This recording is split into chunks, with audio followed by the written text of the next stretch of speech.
നമ്മൾക്ക് ഈ 1 രൂപ കായിന് വെച്ചിട്ട് 1 ലിറ്റർ പ്യൂർ വാട്ടർ പിടിച്ചിട്ട് വരാം. ആ കാണുന്നതാണ് വാട്ടർ ATM. നമുക്ക് അവിടെ പോയിട്ട് വെള്ളം എടുത്തിട്ട് വരാം. 1 ലിറ്റർ വെള്ളത്തിന് 2 ടാബും 5 ലിറ്റർ വെള്ളത്തിന് ടാബ് 1 അമർത്തുക.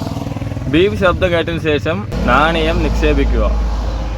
ഇത് ഭയങ്കര ഈസിയാണ്. ചിലർക്ക് അറിയുന്നില്ല. ഇത് ഭയങ്കര ബുദ്ധിമുട്ടെന്ന് പറഞ്ഞത് എടുക്കാണ്ട് പോകുന്നുണ്ട്. ഭയങ്കര ഈസിയാണ്. അതിനെല്ലാം മുമ്പിൽ തന്നെ എഴുതി വെച്ചിട്ടുണ്ട്. ഈ ഭാഗത്ത് വന്നിട്ട് 5 ലിറ്റർ വെള്ളമാണ്, ഈ ഭാഗത്ത് വന്ന് 1 ലിറ്റർ വെള്ളം. അപ്പോൾ ടാബ് 1 ടാബ് 2 എന്നുണ്ട്. നമ്മൾ 5 രൂപ ഇട്ട 5 ലിറ്റർ, 1 രൂപ ഇട്ട 1 ലിറ്റർ. അപ്പോൾ നമ്മളിതിൽ ക്ലിക്ക് ചെയ്യണം. ഫസ്റ്റ് ഇത് ടാബ് 1 പറഞ്ഞിട്ട് 5 ലിറ്ററിൻ്റെ ആണ്. ഇത് ടാബ് 1 രൂപ കോയിൻസ് ഇടുക. 1 രൂപ കോയിൻസ് ഇട്ട് വെച്ചാൽ ഈ വഴി 1 ലിറ്റർ വെള്ളം വരും. നല്ല പ്യൂർ വെള്ളമാണ്.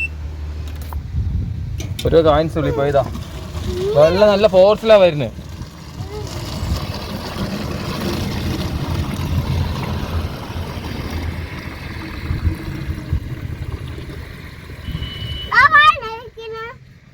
കുറച്ച് താഴെ പോയി നല്ല തണുത്ത വെള്ളം.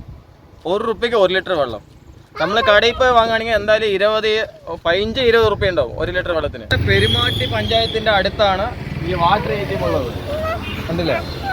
നമ്മൾ പുറമേ ബോട്ടിൽ വാങ്ങിയിട്ട് മുതലാവില്ല. ചിലവിടെയൊക്കെ 20 ലിറ്റർ വെള്ളം വന്നിട്ട് 35 മുതൽ 50 രൂപ വരെ ചാർജ് ചെയ്യുന്നുണ്ട്. ഇത് വെറും 1 ലിറ്റർ വെറും 1 രൂപ. അപ്പോൾ എന്തായാലും ഇത് ലാഭമാണ്. വെയിൽ കാലത്ത് എന്തായാലും വെള്ളത്തിന് ബുദ്ധിമുട്ടുണ്ടാവും. അപ്പോൾ നമ്മൾ ഈ വാട്ടർ എല്ലാവരും യൂസ് ചെയ്യും. ഭയങ്കര ഈസിയാണ്.